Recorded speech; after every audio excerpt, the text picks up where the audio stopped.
कहानी की शुरुआत होती है और हम मिलते हैं एक फैमिली से। ये पूरा परिवार इस वक्त एक बोट पर रह रहा है। दरअसल उन्होंने कुछ समय के लिए इस बोट को ही अपना घर बना लिया है। परिवार में एक आदमी जिसका नाम एंडी है, वो अपनी वाइफ और बेटी के साथ उसी बोट पर रहता है। इस बोट पर रहना उनके लिए कोई खुशी की बात नहीं थी, वो तो यहाँ मजबूरी में रह रहे थे, क्योंकि अगर इस वक्त वो अपने घर में रहने की कोशिश करते तो ज़ॉम्बीज़ उन्हें मार देते। इस वक्त फिलीपींस शहर में ज़ॉम्बीज़ का कहर चारों तरफ छाया हुआ है। बचे हुए नॉर्मल लोग अपनी जान बचाने के लिए इधर उधर भाग रहे हैं। उनमें से एंडी का भी एक परिवार है जो कि अपनी सुरक्षा के लिए इस बोट पर रहने को मजबूर है। एक दिन एंडी जब खाने की तलाश में कहीं बोट पर जा रहा था, तभी वो दूसरी तरफ दो छोटे छोटे बच्चों को खेलता हुआ देखता है। दोनों बच्चे बहुत प्यारे लग रहे थे। उन्हें इस तरह से खेलता हुआ देख वो भी बहुत खुश हो जाता है और बच्चों की तरफ हाथ हिलाकर वेव करता है। लेकिन तभी उन बच्चों के पिता वहाँ आ जाते हैं और दोनों बच्चों को डांटकर अंदर लेकर चले जाते हैं, जिन्हें देखकर साफ नजर आ रहा था कि एंडी का वेव करना उन्हें बिल्कुल पसंद नहीं आया। ऐसा देखकर एंडी वापस अपनी बोट पर आ जाता है और डोर बंद कर लेता है। एंडी अंदर पहुंचता है जहां उसकी वाइफ बहुत परेशान नजर आ रही थी। वो बड़ी ही दर्द भरी आवाज में कहती है, देखो एंडी, हमारे पास सिर्फ आज का ही खाना है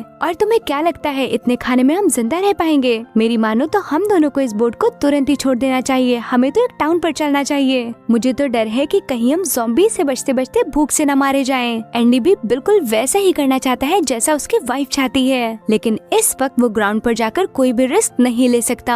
वो अपनी वाइफ से कहता है, मैं सब कुछ मैनेज कर लूंगा, यहाँ तक कि मैं खाने का इंतजाम भी कैसे न कैसे कर ही लूंगा, लेकिन मैं टाउन में तुम लोगों को ले जाकर मौत के मुंह में नहीं धकेल सकता। इतना कहते ही एंडी बिना अपनी वाइफ की कुछ सुने वहाँ से चला जाता है। सुबह उठते ही एंडी जैसे ही अपनी बोट से बाहर निकलता है, वहीं सामने नदी में उसे एक और बोट दिखाई देती है जो कि काफी टूटी फूटी नजर आ रही थी। वो बोट को देखते ही खुश हो जाता है, जरूर इसमें कुछ न कुछ खाने को होगा। ऐसा सोचते ही अब वो बिना समय गंवाए झट से उस बोट के पास पहुंच जाता है। उस टूटी हुई बोट के अंदर पहुंचकर वो क्या देखता है कि बोट तो पूरी पूरी खाली है और वहाँ पर बहुत सारा खाने का सामान रखा हुआ है। वो झटपट सारे सामान को इकट्ठा करता है और उसे लेकर वापस अपनी बोट पर आ जाता है। आते ही वो अपने वाइफ के पास पहुँच जाता है और खुशी से उछलता हुआ कहता है, देखो 3 महीने के खाने का इंतजाम हो चुका है और अब हम सुरक्षित यहीं रह सकते हैं। हमें कहीं भी जाने की कोई जरूरत नहीं है। उसकी वाइफ भी एंडी की खुशी को देखकर खुश हो रही थी। अपनी खुशी को जाहिर करते हुए एंडी थोड़ा सोच में डूब जाता है। तभी एमा उससे पूछती है, अरे क्या हुआ, क्या सोच रहे हो? जब मैं सारे सामान को इकट्ठा कर रहा था तभी अंदर से कुछ अजीब सी आवाजें आ रही थी, इसलिए मैंने बस इतने ही खाने के सामान को उठाया क्योंकि अंदर कुछ भी गड़बड़ हो सकता था। तभी एमा उसे समझाती है, अरे वो तो टूटी हुई बोट थी, कहीं से बहती हुई आ गई होगी, ये तुम्हारा सिर्फ वहम है, अभी जाओ और आराम करो। एंडी के जाते ही एमा तुरंत ही वहाँ से उस बोट के लिए निकल जाती है। दरअसल वो वहाँ से बचे हुए सामान को लाना चाहती थी। इधर एंडी जब सोकर उठता है और जैसे ही वो अपनी बेटी को बाहर लेकर निकलता है, उसे बोट पर खून के बहुत सारे धब्बे दिखाई देते हैं। खून के धब्बों को देखकर वो परेशान सा होने लगता है और जब एंडी की नजर उसकी वाइफ पर पड़ती है, उसकी तो जान ही निकल जाती है क्योंकि उसकी वाइफ को ज़ॉम्बी ने काट लिया था जो कि उसी टूटी हुई बोट पर मौजूद थे। एंडी को समझ आ चुका था कि 48 घंटों के अंदर उसकी वाइफ भी ज़ॉम्बी बन जाएगी, लेकिन अब भी उसके पास 48 घंटे हैं। वो किसी भी हाल में अपनी वाइफ को ठीक करना चाहता है। वो उसे यूं ही मरने के लिए नहीं छोड़ सकता। वो एमा को हॉस्पिटल ले जाने के लिए तुरंत ही अपनी बेटी को लेकर वहाँ से ग्राउंड पर आ जाता है। थोड़ा सा आगे चलने पर उन लोगों को वहाँ पर एक कार दिखाई देती है। मौका पाते ही एंडी फ्यूल उठाकर कार में डालने लगता है कि तभी अचानक से वहाँ पर एक ज़ॉम्बी आ जाता है। ज़ॉम्बी को देखते ही एंडी झट से कार में बैठता है और तुरंत ही वहाँ से निकल जाता है। थोड़ा आगे बढ़ने पर एमा एंडी को कार रोकने के लिए कहती है। दरअसल वो अपनी बेटी का डायपर चेंज करना चाहती थी और तभी एमा की हालत और ज्यादा बिगड़ने लगती है। दरअसल एमा के पैरों से काफी खून बह चुका था। तबीयत ज्यादा बिगड़ने की वजह से एमा वहीं पर बेहोश हो जाती है। कुछ देर के बाद जब उसे होश आता है, वो एंडी को अपने सामने देखती है। वो उस पर जोर जोर से चिल्लाने लगती है, तुम यहाँ से चले जाओ क्योंकि मैं अब किसी काम के नहीं हूँ, तुम मुझे छोड़ दो क्योंकि कुछ ही देर में मैं ज़ॉम्बी बन जाऊंगी और फिर तुम दोनों को भी इन्फेक्टेड कर दूंगी। लेकिन एंडी एमा की एक भी बात नहीं सुनता। दरअसल वो अपनी पत्नी को इस हालत में छोड़कर कहीं भी नहीं जाना चाहता। वो सबसे पहले उसे शांत करवाता है और एक बार फिर से उसे कार में बिठाता है और कार को तेज स्पीड में आगे ले जाने लगता है। तभी उसके सामने एक ज़ॉम्बी आ जाता है। डर के मारे उसकी स्टीयरिंग लड़खड़ा जाती है, जिसके कारण उसकी कार आगे चलकर एक पेड़ से टक्कर खा जाती है और एंडी कुछ देर के लिए वहीं फेंट हो जाता है। अब जैसे ही एंडी की आँख खुलती होती है वो क्या देखता है कि एम्मा पूरी तरह से ज़ॉम्बी में बदल चुकी है। एंडी समझ चुका था कि अगर जल्दी वो यहाँ से बाहर नहीं निकला तो वो और उसकी बेटी दोनों मारे जाएंगे। तभी वो पीछे मुड़कर अपनी बेटी को कार में से उठाने लगता है। इतने में ही ज़ॉम्बी बनी एम्मा उसके हाथों में काट लेती है, जिसका मतलब साफ था कि अब एंडी भी इन्फेक्टेड हो चुका है। लेकिन जल्दी एफर्ट्स के बाद वो अपनी बेटी को बाहर निकाल लेता है। वो अपनी वाइफ की स्मार्ट वॉच लेता है और उसे अपने हाथों में पहन लेता है ताकि वो 48 आवर्स का टाइमर सेट कर सके, क्योंकि 48 घंटों के बाद तो वो भी ज़ॉम्बी में बदल जाएगा।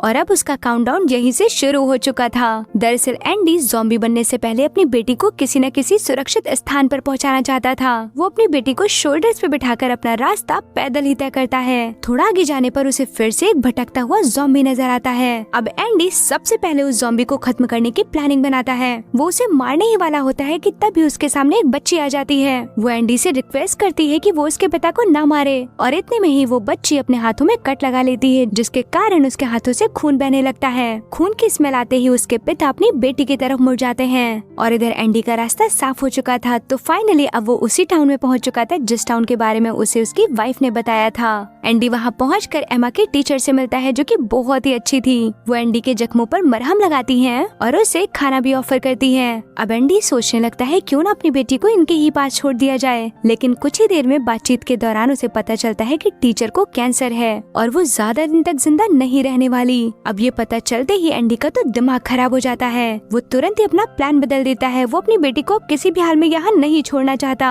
अब यहीं से सीन शिफ्ट होता है टूमी के पास। टूमी वही बच्ची है जिसने अपने पिता को एंडी से बचाया था, जो कि इस वक्त एक ज़ॉम्बी में बदल चुके हैं। दरअसल वो अपनी मॉम के साथ रहती है, लेकिन उसकी माँ और कबीले वाले मिलकर सारे ज़ॉम्बीज़ को मार रहे हैं, और इसीलिए कहीं वो लोग मिलकर उसके पिता को भी न मार दें, इस डर से उसने अपने पिता के लिए एक गड्ढा बनाया हुआ है और वहीं पर वो उनका ख्याल रखती है। दरअसल टूमी अपने पिता से बहुत प्यार करती है। वो अपने पिता को किसी भी हाल में मरता हुआ देखना नहीं चाहती, इसलिए वो अपनी माँ से थोड़ा दूर ही रहती है। वहीं दूसरी तरफ हैरान परेशान एंडी अपनी वॉच की तरफ देखता है, जिसमें अभी सिर्फ और सिर्फ 32 घंटे बचे हुए थे। वो कहीं भी समय गंवाना नहीं चाहता। वो अपनी बेटी के लिए एक सुरक्षित जगह ढूंढना चाहता है, इसलिए जल्दी से वो वहाँ से निकल जाता है। एक लंबा रास्ता तय करने के बाद फाइनली एंडी को एक कार दिखाई देती है। वो जल्दी से कार के पास पहुँचता है, तभी सामने से एक आदमी उस पर फायर करता है। दरअसल ये फायरिंग एंडी के लिए नहीं बल्कि उसके पीछे खड़े ज़ॉम्बी के लिए थी। तभी वो आदमी मदद के लिए चिल्लाता है। वो आदमी एंडी से चिल्लाकर कहता है, मेरी मदद करो, मेरा पैर इस टैंक में फंस गया है। देखो, अगर तुम मेरी मदद करोगे तो मैं भी तुम्हारी मदद करूंगा। तुम्हें जो भी चाहिए मैं देने के लिए तैयार हूँ, बस मेरे इस फंसे हुए पैर को बाहर निकलवाने में मेरी मदद करो। गन देखकर पहले तो एंडी थोड़ा डरा हुआ था, लेकिन शायद उसके पास सोचने के लिए ऑप्शंस भी कम थे।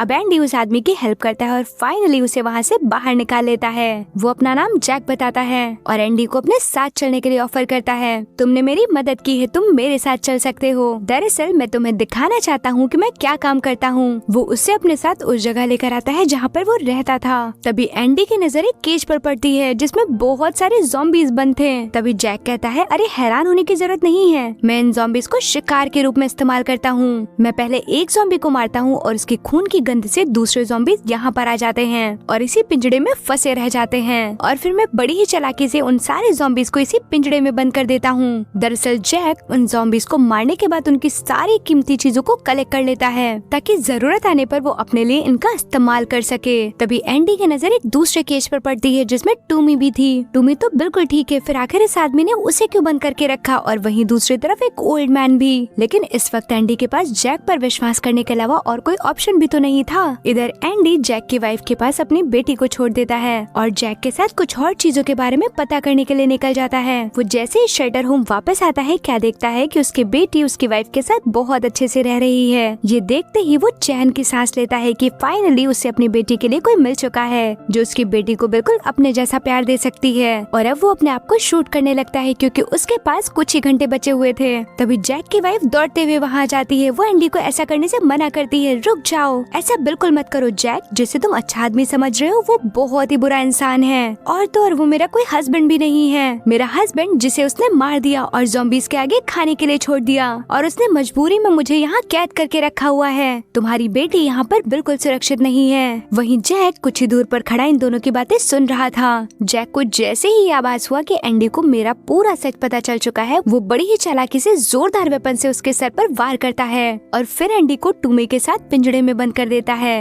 उसे केज में बंद करते ही जैक वहाँ से चला जाता है। तभी एंडी टूमी से कहता है, क्या तुम मेरी यहाँ से बाहर निकलने में मदद करोगी, क्योंकि मेरा यहाँ से निकलना बहुत जरूरी है। आखिर टूमी भी तो इस कैद से आजादी चाहती थी, इसलिए वो भी हमें सर हिला देती है। अब एंडी मीट के एक टुकड़े को एक रस्सी में बांधकर ज़ॉम्बीज की तरफ फेंकता है। ज़ॉम्बीज उस टुकड़े को अपनी ओर खींचते हैं, जिसके कारण उसके केज का दरवाजा नीचे से थोड़ा सा ऊपर उठ जाता है। मौका पाते ही झट से दोनों वहाँ से बाहर निकलते हैं और फटाफट शेल्टर होम पहुँच जाते हैं। वहाँ पहुँचकर जल्दी से वो अपनी बेटी और उसकी वाइफ को अपने साथ लेता है और वहाँ से भागने लगता है कि तब इधर जैक की आंख खुल जाती है और जैसे ही वो इन लोगों को खिड़की से भागते हुए देखता है, वो गन चला देता है। गोली सीधा जाकर उस लड़की को लगती है जिसे वो अपनी वाइफ कहता था, जिसके कारण वो वहीं मारी जाती है। इधर एंडी टूमी का हाथ पकड़कर आगे भागता जाता है और फाइनली ये लोग बचकर वहाँ से निकल जाते हैं। नेक्स्ट मॉर्निंग एंडी और टूमी चलते जा रहे थे, जहाँ एंडी उसे समझाते हुए कहता है कि अब तुम्हारे पिता कभी ठीक नहीं हो सकते, वो एक ज़ॉम्बी में बदल चुके हैं और इसका इस वक्त कोई इलाज नहीं है। तुम्हें इस बात को एक्सेप्ट कर लेना चाहिए। हाँ, मुझे पता है कि ये बहुत मुश्किल है, लेकिन तुम्हें हिम्मत करनी होगी। इतने में ही टूमी भागकर उस जगह पर जाती है जहाँ पर लास्ट टाइम उसने अपने पिता को छोड़ा था।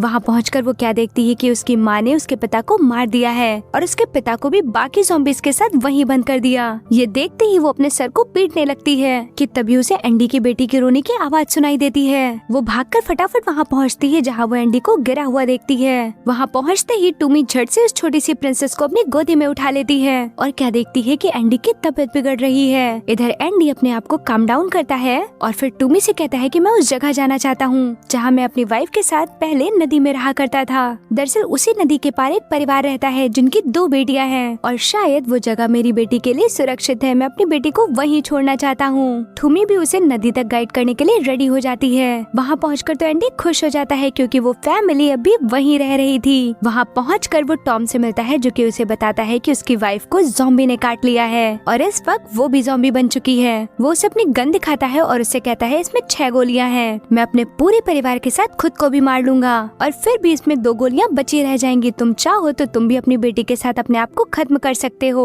क्योंकि मैं अपने परिवार के बिना अपनी जिंदगी को नहीं जीना चाहता। एंडी टॉम को ऐसा करने से रोकता है। वो उसे मना करता है ये बिल्कुल गलत है, लेकिन टॉम उसकी एक नहीं सुनता और एक एक कर अपने पूरे परिवार पर गोली चला देता है और अंत में खुद को भी मार लेता है। एक पल के लिए तो एंडी भी ऐसा ही करना चाहता है क्योंकि अब वो बहुत थक चुका है। अब वो जैसे ही गन को उठाता है तब तक वहाँ पर टूमी आ जाती है और वो एंडी से कहती है तुम चाहो तो प्रिंसेस को मेरे और मेरे कबीले वालों के पास छोड़ सकते हो। एंडी के पास बहुत सारे ऑप्शन तो थे नहीं, इसलिए उसे यही अपनाना पड़ता है और वो टूमी के साथ उसके कबीले वालों के पास पहुँच जाता है। वहाँ पहुँचते ही उसे बहुत सारा धुआं धुआं दिखाई देता है। दरअसल ये कबीले वाले मिलकर ज़ॉम्बीज को मारकर जला रहे थे, जिसके कारण ये चारों तरफ धुआं फैल रखा था। तभी आगे चलते चलते एक टनल आ जाती है और टनल के अंदर तो जैक था जो कि सामने से आ रहा था। वो जैसे एंडी को देखता है वो उसे मारने के लिए उस पर झपट पड़ता है। अब दोनों में हाथापाई शुरू हो जाती है। इतने में ही टूमी जल्दी से प्रिंसेस को उठाती है और उसे सुरक्षित गाड़ी में लेकर चली जाती है। झड़प के दौरान एंडी को चोट लग जाती है, जिसके कारण वो वहीं बेहोश हो जाता है। इतने में ही जैक वहाँ से उठता है और गाड़ी के पास पहुँच जाता है। वो टूमी को मारकर बेहोश कर देता है और तब तक इधर एंडी उठ जाता है जो कि क्या देखता है कि जैक की गोदी में उसकी प्रिंसेस बैठी हुई है। अपनी बेटी को जैक के पास देखकर एंडी घबराने लगता है। वो उससे हाथ जोड़ते हुए रिक्वेस्ट करता है कि उसकी बेटी को वापस दे दे। वो उसे कुछ नहीं करेगा, चुपचाप अपनी बेटी को यहाँ से लेकर चला जाएगा। आखिरकार एक पिता को अपनी बेटी के लिए इस तरह से रोता हुआ देखकर जैक भी पिघल जाता है और वो प्रिंसेस को वापस एंडी के हाथों में दे देता है। एंडी घायल टूमी को भी उठाता है और उसे अपने साथ ले जाने लगता है। टूमी की हालत भी काफी खराब थी क्योंकि उसके सर में बहुत ज्यादा चोट आई थी। वो कैसे भी करके टूमी को हिम्मत देता है और उसे अपने साथ आगे बढ़ाता रहता है। अभी एंडी टूमी और प्रिंसेस के साथ अभी थोड़ा ही आगे चला था कि सडन उसकी तबीयत बिगड़ने लगती है और उसकी घड़ी में लगी स्टॉप वॉच का तो अलार्म भी बजने लगता है, जिससे एंडी को पता चल जाता है कि उसके पास बहुत कम वक्त है। वो जल्दी ही ज़ॉम्बी में बदल जाएगा। वो प्रिंसेस को टूमी के पास ले जाता है और उसे उसकी जिम्मेदारी बताता है। ये प्रिंसेस तुम्हारी छोटी बहन जैसी है, तुम इसका हमेशा ख्याल रखना। और अब वो आखिरी बार अपनी बेटी को बहुत प्यार करता है और उसे जोर का हक कर लेता है। अब जल्दी ही वो एक लकड़ी में एक मीट के टुकड़े को बांधता है। अब यहीं से सीन शिफ्ट होता है कबीले वालों के पास, जहाँ पर टूमी की मदर सारे कबीले वालों के साथ मिलकर ज़ॉम्बीज को जलाकर जा ही रहे थे। तभी उन लोगों की नजर टूमी पर पड़ती है जो कि एंडी के शोल्डर पर बैठी हुई थी, वो भी उसकी प्रिंसेस के साथ। दरअसल उस लकड़ी में बंधे मीट की वजह से ही टूमी एंडी को गाइड करते हुए यहाँ तक लेकर आई थी। कबीले वाले एंडी को मारने के लिए अपना वेपन उठा लेते हैं, लेकिन तभी टूमी उन सभी को रोक देती है। अब टूमी एंडी की वाइफ का परफ्यूम निकालती है और उसके सामने स्प्रे कर देती है ताकि वो अपने पूरे परिवार को एक साथ महसूस कर पाए, वो भी आखिरी बार। और इसके बाद ही टूमी इशारा करती है। इशारा मिलते ही कबीले वाले ज़ॉम्बी बने एंडी को मार देते हैं। अब सभी कबीले वाले प्रिंसेस के स्टमक पर एक मैसेज लिखा हुआ देखते हैं, जो कि एंडी का मैसेज था टूमी के लिए, और उसमें लिखा था